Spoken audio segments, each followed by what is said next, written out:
Hey, it's Conor from Advanced Archery. We're just going to quickly go over how to change the draw length on the bow and the draw weight. So I've got two bows here. I've got this diamond bow and I've also got a PSE Stinger ATK there. Two slightly different systems, so a good example to show you on a couple of different options. So with the diamond, we'll go for the draw length first.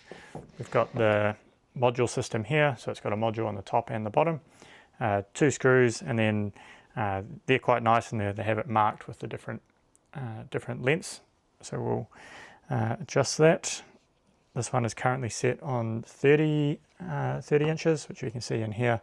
We've got a little line on the cam that lines up to the number on the module, and then grab our Allen key set here, and it should be a if you got that right. Next one down. Oh yeah, 332.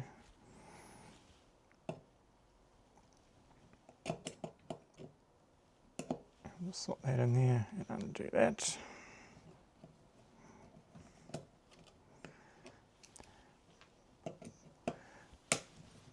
Pop both of those out. And then we'll rotate the adjustable module here, and we'll adjust this one till we get 28 on the mark in there. That's nice there. And then we'll just find the hole that lines up the best. Screw in there and then tighten that up. Some places when you do it, the string can get in the way, so we can just pull that down out of the way to get the Allen key in there.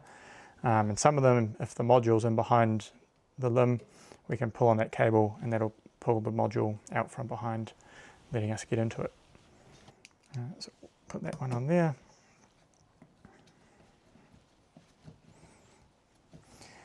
And we always want to do the same that we've done on the top and the bottom, just to make sure everything's even and stays in sync.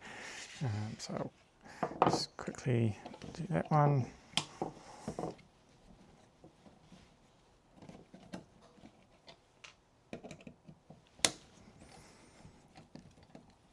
Do that. So then same thing. Pop those screws out, slot the module into the track, and then we're going to slide it along till we get into that same 28. And same thing again, we'll just pull that out of the way, drop the screw in there, tighten it up. Always when you take them out and put it back in, when you tighten it up, always after you do the first one phase, just double check that it's in the right spot and it hasn't moved, or hasn't kind of not quite lined up as you've done it, and then screwing in the second one.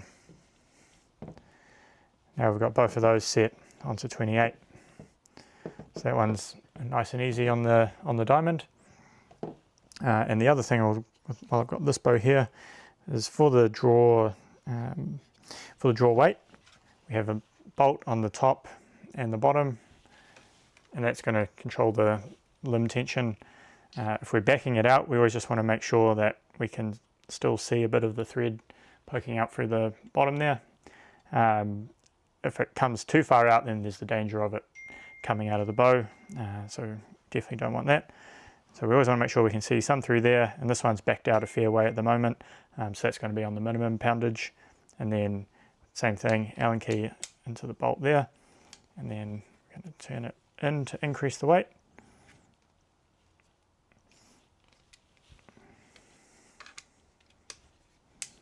We're going to do the same on the bottom that we did on the top, and that's going to increase that weight.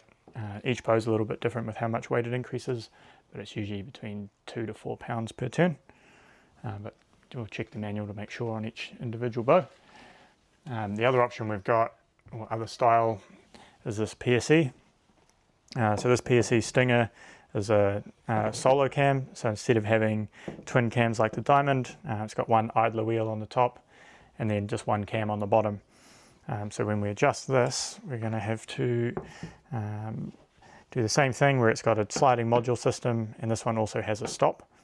So you always want to just make sure we check that all the markers and screws are matching when we finish or when we're adjusting something.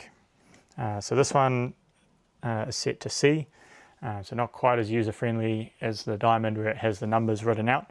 but in the manual it'll have the correlation between what number is what draw length. This one here, C, is 29 inches, so if we're going to adjust that to 28, we'll just go back in half-inch increments. So D is going to be 28.5 and E is going to be 28. So we'll undo the screws on the module. And not all bows use the same screws. So that one on the Diamond was an Allen key set, and then on the PSE it's got a torque set for the length on the module, and then for the stop is a Allen key. So uses a couple different heads. So this one we can just loosen it off, slide it around. So we're on C, so we're going to move it to E. Make sure the pin is in position here, and that's how we know it's in the right place. And then we're just going to screw that back down, make sure that everything's locked in.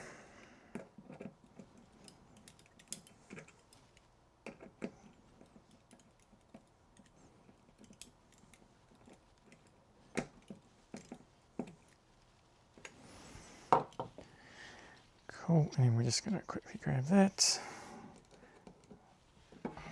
undo the stop.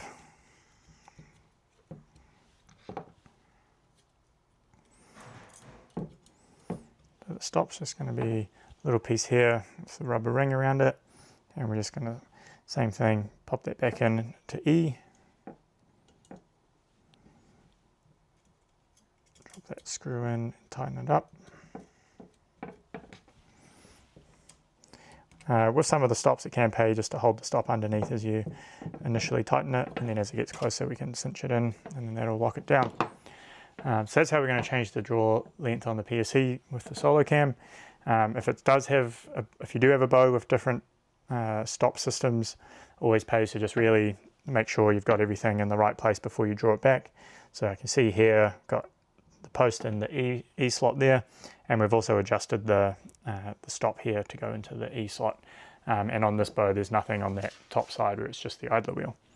And then same thing with the limb weight, so bolt on the top, bolt on the bottom, and we just want to do the same amount on each one so that everything stays nice and in sync and in time.